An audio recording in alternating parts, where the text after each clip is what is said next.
예, 정치권은 지금 대선 패배의 후폭풍이 불어닥치고 있습니다. 국민의당도 마찬가지입니다. 득표율 3위. 게다가 믿었던 호남에서까지 밀렸기 때문인데요.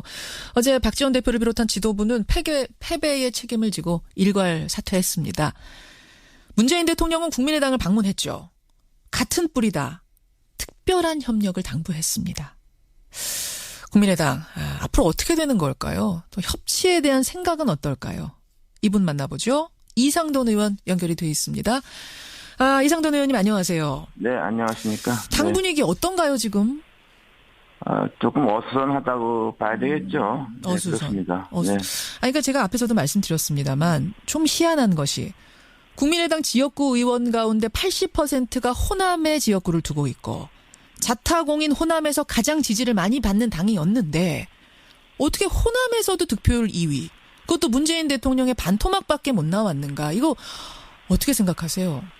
그 여론조사 같은 데에도 충분히 예고를 했다고 봅니다. 네, 그리고 저는 그 호남 유권자들이 호남의 민심이 뭐 서로 탄생한 정부에게 뭐 힘을 좀 주자. 그리고 혹시나 구 여권이 재집권하는 경우를 원천 봉쇄하게 되겠다. 이런 좀 전략적인 선택 분위기가 있었다고 봅니다. 전략적 선택. 혹시라도 구 여권이 정권을 잡으면 홍준표 후보가 쉬운 말로 되면 안 되니까 좀 될 것 같은 사람한테 몰아주자는 분위기가 막판에 있었단 말씀이세요. 네. 그리고 이제 새 정권에 대해서 그래야만 이제 호남에서 정권에 말하자면은 정권 수립에 기여했다고 생각할 수가 있겠죠. 아하. 그러면은 국민의당에 대한 실망 혹은 안철수 후보에 대한 어떤 못 미치는 기대 쪽보다도 전략적 선택 쪽이 강했다? 네, 저는 그렇게 봅니다. 네. 그래서 여론조사도 20%씩 우리가 지우게 됐죠. 그러면 전국적으로 한번 생각해보죠. 전국적으로 봤을 때도 양강 구도에서 심지어는 문재인 후보를 이기기까지 했던 적이 있는데 그게 이제 훅 빠지면서 심지어 홍준표 후보한테까지 밀리는 3위가 됐습니다. 이거는 어떻게 분석하세요? 네, 그거는 저는 좀 예상했다고 봅니다. 왜냐하면요. 네, 왜냐하면 우리 당 의원들도 특히 좀 공통적인 문제가 네, 영남 유권자들 보수 너무 모릅니다. 네. 몰라요? 네, 그렇습니다. 뭘 모르는 건가요? 영남 유권자들의 어떤 성향이랄까 생각 이런 것을 잘 모르는 것이죠. 또 한국의 보수를 그렇게 만만하게 보는 게 아닙니다. 네. 전략을 잘못 짰다고 보세요? 보수 공략. 전략을 잘못 짠 게 아니라 그런 구도적으로 그렇게 돼 있는 겁니다. 그 말씀은 홍준표 후보, 그러니까 자유한국당에서 마지막에 치고 나왔던 그 전략들, 선거 전략을 잘 모르고 프레임에 말렸다. 프레임보다도 제가 한국의 보수가 그렇게 무력하게 와야 되지 않는다는 얘기죠. 그 말씀을 하시는 거군요. 네. 그 말씀을. 네. 이상돈 의원은 보수를 잘 하시잖아요. 네, 그러니까 저는 그렇게 생각을 했는데, 우리 당에서 선거를 좀 이끌어갔던 사람들은 그 점에 대해서 잘 몰랐다고 봅니다. 영남과 보수도 몰랐고 호남 민심도 잘 몰랐다고 봅니다. 그래서 여론조사는 20% 졌지만은 우리가 이긴다 이런 우스운 발언이 나온 거죠. 그게 끝까지 그런 생각 갖고 계셨던 거예요? 국민의당 지도부에서는? 끝까지. 그건 잘 모르겠어요. 뭐 진정인지 아니면 마지막까지 이렇게 바깥으로 표현만 그렇게 한 건지 그건 잘 모르겠습니다. 그렇게. 자, 이제 어쨌든 졌습니다. 국민의당 미래는 어떻게 되는 건가? 우선 안철수 전 대표는 어떻게 되는 건가? 제가 할 수 있는 모든 역할을 다 하겠습니다. 이게 이제 마지막 말이었는데 패배 후에. 어떻게 될 거라고 보세요? 저는 근데 당분간은 큰 역할이 있을 것 같지가 않습니다. 네, 제가 보기엔 그렇습니다.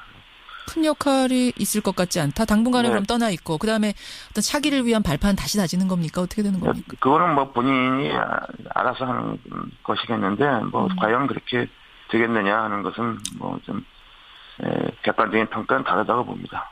조금 비관적으로 보시는 뉘앙스가 느껴지네요. 네, 그렇습니다. 네. 왜 그렇게 보세요? 왜?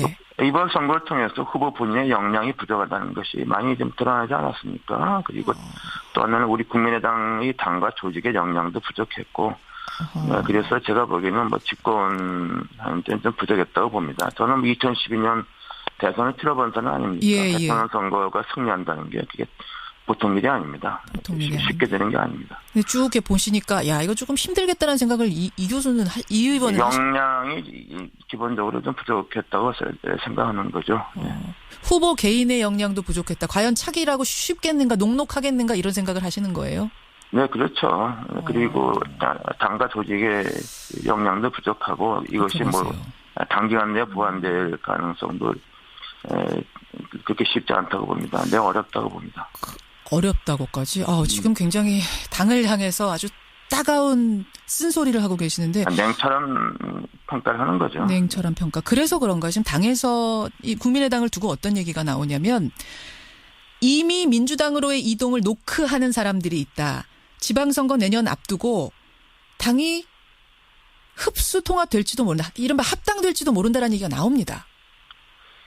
네, 그런 얘기가 뭐 나오는 것 같은데요. 그건 뭐 일부 의원들이 좀 하는 얘기 아니겠습니까? 그러나 또 이번에 제가 보기에는 민주당과의 합당도 그렇게 의원들, 구성원들의 어떤 총의를 모두 어렵다고 봅니다. 의원뿐 아니라 그것은 원외 지역위원장들, 원외도 의견을 수렴해야 되는데, 그건 전 굉장히 어렵다고 봅니다. 굉장히 어려운 일이라고? 네, 다만 정책적인 공조 또는 뭐 연정이라는 형태의 협력 이런 것은 좀 가능할 수 있다고 봅니다. 그러니까 당장 합당이 가당키는 한 얘기겠습니까? 지금 대선까지 치른 당인데 의석이 몇 개인데 그렇지만 이제 지방선거 앞두고.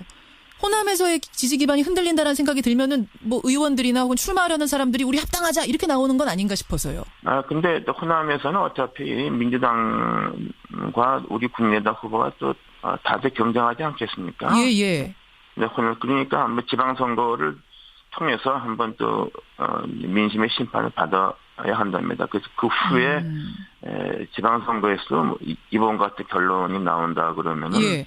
그건 다른 문제지만은 그렇지 않다고 봅니다. 아하, 그렇게까지는 안 보신다. 지방선거에서 다시 한번 심판을 좀 제대로 받아봐야 된다 이 말씀. 네, 그렇습니다. 연정 얘기하셨어요. 연정.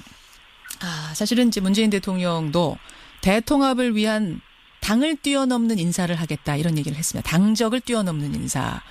그러면 국민의당 인사가 장관으로 내각에 참여하는 형태의 연정 이거 맞다고 보세요? 그런 일이 있을 수 있다고 봅니다. 그럼 물론 이것은 문재인 대통령의 의중도 중요하고 또 민주당의 어떤 지도부의 생각이 무엇보다 중요하겠죠. 그리고 또 우리 당의 어떤 의사 결정이 있어야 된다고 봅니다. 국회의원 개개인이 어떤 강요 제의가 와서 당직을 버리고 가는 게 별개 문제죠. 그럼 어떤 형태의 연정이 가능하다고 보세요? 당 차원에서 무슨 좀 협의가 있을 수 있겠죠. 연정하게 되면은 이제 정책적 협의 같으면은 건건이 뭐든 동의해야 되지만은 연정하게 되면은 그야말로 정책 방향, 인사 문제랄까 모든 정책 방향에 대해서 공조해야 되겠죠. 사전에 협력을 해서. 사전에 다. 네, 그거 다르죠. 그럼 국민의당은 오케이 할 거라고 보세요? 연정에 대해서? 그거는 제가 말씀드릴 사항은 아닙니다. 개인적으로는 어떻게 보세요? 해야 된다고 보세요? 저는 어떤 여건에 따라서는 할 수도 있다고 봅니다. 그렇게 보시는군요. 연정. 국민의당 이상돈 의원. 협치의 첫 가늠대가 되는 게 이낙연 지사의 인사청문회, 이낙연 총리 내정자의 인사청문회가 될 것 같습니다. 이 총리 지명은 어떻게 평가하십니까?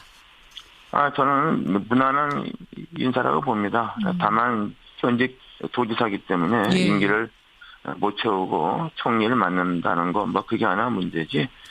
현재 상황에서 이낙연 지사만큼 총리직에 걸맞는 사람도 없다고 봅니다. 그 정도로 후한 점수를 주셨네요. 일단 국민의당은 통과네요, 인사청문회. 그건 제가 말씀드린 건 아니에요. 그렇긴 합니다. 어제 국민의당이 전체적으로 좋은 논평을 또 내기도 하셨더라고요. 임종석 비서실장에 대해서는 어떤 얘기가 나오냐면 자유한국당에서 나온 얘기죠. 주사파 출신 아니냐, 대학 운동권 출신 아니냐. 이 부분에 대한 비서실장으로서 부적절하다. 어떻게 생각하십니까? 글쎄요, 비서실장과 수석 인사는 일단은 대통령의 의중을 최대로 존중해야 된다고 봅니다. 그래서 조금 불만족스러운 게 있더라도 예. 일단 특히 당선된 대통령 임기 초기 아닙니까? 헌임 기간이기 때문에 예. 비서실장과 수석은 일단은 대통령의 의중을 인선을 최대한 존중하는 게 옳다고 봅니다. 불만족스러운 점이 있더라도. 여기에 대해서도 긍정적인 평가시군요. 그러면 민정수석으로 지금 이름이 오르내리는 내정자다라고 오르내리는 조국 교수 여기에 대해서는 어떻게 보세요? 같은 법학자시기 때문에 아마 법 이쪽에 대해서는 좀 개인적으로 저한테는 대학교 한 10한 2, 3년인가 후배가 되는데 예. 네, 무엇보다도 좀 민정수석은 이제 검찰 출신이 해서는 이제 안 되는 거죠. 그 점에서는 저는 평가받아야 된다고 보고 역시 정권이 바뀌었다는 것을 실감할 수 있는 인사라고 봅니다. 민정수석에 만약 조국 교수가 된다면 이게 진짜 정권 바뀌었구나라는 걸 실감하는 인사가 될 거다. 네, 그런 분위기가 확 들지 않습니까? 과거 같으면 검찰 대검차장했던 사람이라서 이런 사람도 임명했잖아요. 네. 왜 그렇게 임명했냐면은 청와대가 검찰도 잘 알아야 되고 국정원하고도 소통해야 되고 다 알아야 되기 때문에 조직을 잘하는 사람이 필요하다. 그래서 민정수석은 그런 사람들이 됐던 거거든요. 혹시 조국 교수가 되면 현장을 너무 몰라서 소통의 부족 이런 거 우려하시는 분들도 계시더라고요. 아니죠. 지금까지 그렇게 민정수석을 검찰 출신에서 검찰을 장악하기 위함이었죠. 그러니까 문 대통령은 검찰을 장악한 의지가 전혀 없는 것이고 오히려 검찰의 적폐를 좀 개혁할 의지가 보인다는 점이죠. 네. 말하자면은 반우병우적인 생각 이렇게 봐야 되는 건가요? 그러니까 우병우 같은 경우는 극단적인 경우죠. 그런 경우 있으면 되겠습니까? 그래서 알겠습니다. 앞으로는 이런 일이 있으면 안 되겠다. 그리고 이제 이 기회에 검찰의 어떤 문화 조직, 어떤 행태 이런 것을 좀 정상화하는 것이죠. 비정상을 정상화하는 것이죠. 알겠습니다. 제가 지금 첫 단계라고 봅니다. 제가 말씀을 나누다 보니까 민주당 의원하고 인터뷰하나 싶을 정도로 잘해줬으면 좋겠다라는 이런 진심이 좀 느껴지네요. 그 정도로. 네네. 예, 알겠습니다. 국민의당도 얼른 상처를 치유하고 야당으로서 역할을 잘해주시기를 기대하면서 이상돈 의원님 고맙습니다. 네, 감사합니다. 예, 국민의당 이상돈 의원이었습니다.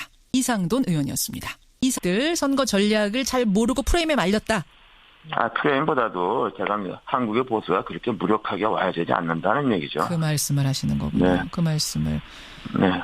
이상돈 의원은 보수를 잘 하시잖아요. 네, 그러니까 저는 그렇게 생각을 했는데 우리 당에서 선거를 좀 이끌어갔던 사람들은 그 점에 대해서 잘 몰랐다고 봅니다. 영남과 보수도 몰랐고 호남 민심도 잘 몰랐다고 봅니다. 그래서 여론조사는 20% 졌지만은 우리가 이긴다 이런 우스운 발언이 나온 거죠. 그게 끝까지 그런 생각 갖고 계셨던 거예요? 국민의당 지도부에서는 끝까지? 그건 잘 모르겠어요. 진정인지 아니면 마지막까지 이렇게 바깥으로 표현만 그렇게 한 건지 그건 잘. 예, 정치권은 지금 대선 패배의 후폭풍이 불어닥치고 있습니다. 국민의당도 마찬가지입니다. 득표율 3위. 게다가 믿었던 호남에서까지 밀렸기 때문인데요. 어제 박지원 대표를 비롯한 지도부는 패배의 책임을 지고 일괄 사퇴했습니다. 문재인 대통령은 국민의당을 방문했죠. 같은 뿌리다. 특별한 협력을 당부했습니다. 국민의당 앞으로 어떻게 되는 걸까요? 또 협치에 대한 생각은 어떨까요? 이분 만나보죠. 이상돈 의원 연결이 돼 있습니다. 이상돈 의원님 안녕하세요. 네, 안녕하십니까. 당 분위기 어떤가요 지금? 조금 어수선하다고 봐야 되겠죠. 어수선. 네, 그렇습니다. 네. 그러니까 제가 앞에서도 말씀드렸습니다만 그게 이제 훅 빠지면서 심지어 홍준표 후보한테까지 밀리는 3위가 됐습니다. 이거는 어떻게 분석하세요? 네, 그거는 저는 좀 예상했다고 봅니다. 왜냐 그러면 우리 당 의원들도 특히 좀 공통적인 문제가 영남 유권자들 보수 너무 모릅니다. 몰라요. 네, 그렇습니다. 뭘 모르는 건가요? 영남 유권자들의 어떤 성향이랄까 생각 이런 것을 잘 모르는 것이죠. 또 한국의 보수를 그렇게 만만하게 보는 게 아닙니다. 네. 전략을 잘못 짰다고 보세요? 보수 공략. 전략을 잘못 짠 게 아니라 그런 구도적으로 그렇게 돼 있는 겁니다. 그 말씀은 홍준표 후보가 자유한국당에서 마지막에 치고 나왔던 그 전략 선택 혹시라도 구 여권이 정권을 잡으면 홍준표 후보가 쉬운 말로 되면 안 되니까 좀 될 것 같은 사람한테 몰아주자는 분위기가 막판에 있었단 말씀이세요. 네, 그리고 이제 새 정권에 대해서 그래야만 이제 호남에서 정권에 말하자면은 정권 수립에 기여했다고 생각할 수가 있겠죠.